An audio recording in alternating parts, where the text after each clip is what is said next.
In a quiet village in India, there lived an old watchmaker named Devendra, or as everyone called him, Dadaji. He was 75 years old.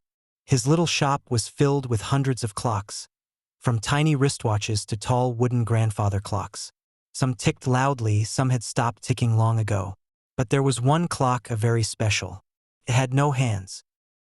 Every visitor asked him, "Dadaji, why do you keep a broken clock?"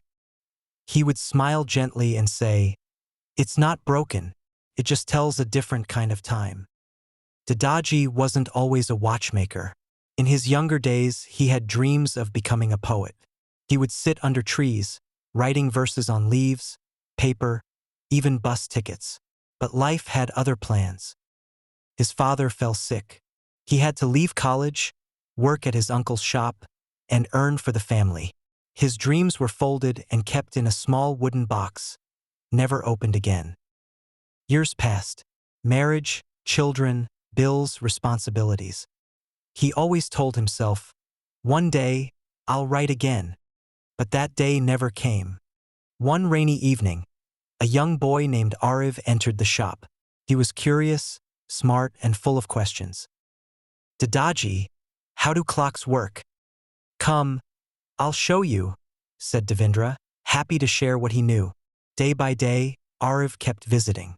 He watched Dadaji fix clocks, change batteries, polish brass edges.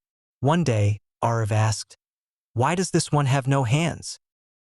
Dadaji looked at it and said, "Because it reminds me of something important. Time without action is useless. If you don't move, time doesn't move either." Ariv brought his school friends. Every evening they sat in the shop as Dadaji told stories. Not about clocks, but about dreams, about poems he once wrote, about the stars and the moon, and the feeling of hope. One evening, Ariv said, "Dadaji, you should write your poems again. I want to read them." Devendra smiled. "I'm too old now. My hands shake. My eyes don't see clearly." Ariv simply said, "You still have your heart. That's enough." That night, Dadaji opened his wooden box. Inside were yellowed pages, faded ink, and a dream waiting patiently. He picked up a pen and for the first time in 50 years, he wrote a poem. Slowly, shakily, but it felt right. He began writing one poem every week. Ariv typed them.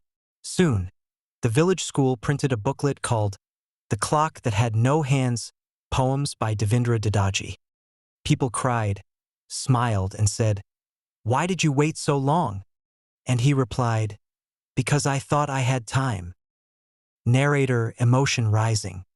How many of us are like Dadaji? How many dreams are folded inside drawers? Waiting? We say, "I'll start tomorrow, when I have time, when I'm ready." But time is not a friend that waits. It moves on silently. You don't need to be perfect. You just need to begin. Don't wait for retirement. Don't wait for the right moment. Start now. Write that story. Paint that picture. Learn that skill. Call that friend. Say what you've always wanted to say. Because the saddest clock is the one that never moved, the one that had no hands. Time doesn't need to be measured by minutes. It needs to be measured by meaning. Live fully. Love deeply. Dream boldly. And most importantly, don't let time pass you by while you stand still. If this story touched your heart, don't forget to like, share, and subscribe. Tap the bell icon for more stories that remind you to live your best life. Until next time, stay hopeful, stay inspired. Red Heart.